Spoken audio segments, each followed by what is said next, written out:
যুক্তরাষ্ট্রের নবনির্বাচিত president Donald ট্রাম্পের নির্বাচনী প্রচারে বিশেষ গুরুত্ব পায় অবৈধ অভিবাসী নিয়ন্ত্রণের বিষয়টি। মেক্সিকো সীমান্তে প্রাচীর তোলার কাজও শেষ করার প্রতিশ্রুতি দেন তিনি।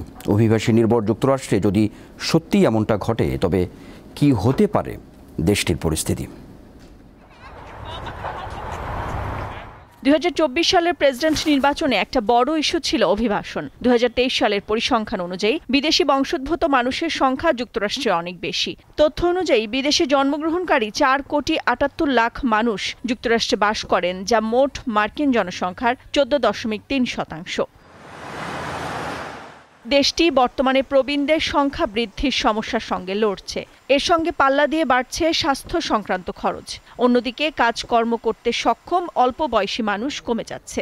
কংগ্রেশনাল বাজেট অফিস বলছে 2040 সালে মৃত্যুর সংখ্যা জন্মকে ছাপিয়ে যাবে। তাই অর্থনীতিবিদ ও অভিবাসনপন্থী গোষ্ঠীর দাবি, অর্থ ব্যবস্থার কথা মাথায় রেখে অভিবাসন দরকার।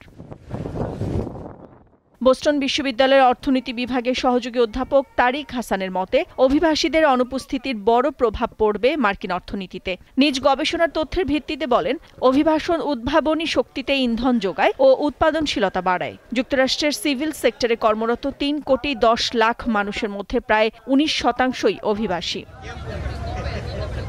দেশটির কর সংস্থার তথ্য অনুযায়ী 2022 সালে অভিবাসী পরিবারগুলো মোট করের 6 ভাগের 1 ভাগ দিয়েছেন। Institute of taxation and economic পলিসির এক গবেষণায় দেখা গিয়েছে, 2022 সালে নথিভুক্ত নন এমন অভিবাসীরা ফেডারেল, রাজ্য ও স্থানীয় কর বাবদ প্রায় $10,000 কোটি দিয়েছেন। যুক্তরাষ্ট্রের অভিবাসী বা তাদের সন্তানদের একটা বড় অংশ ব্যবসা ক্ষেত্রে সুনাম অর্জন করছে। রাজস্বের দিক থেকে 500টি বৃহত্তর মার্কিন কোম্পানির বার্ষিক তালিকার প্রায় 45% সংস্থাই অভিবাসী বা তাদের সন্তানদের দ্বারা প্রতিষ্ঠিত। নাদিরা জাহান, দীপ্ত বার্তাকক্ষ।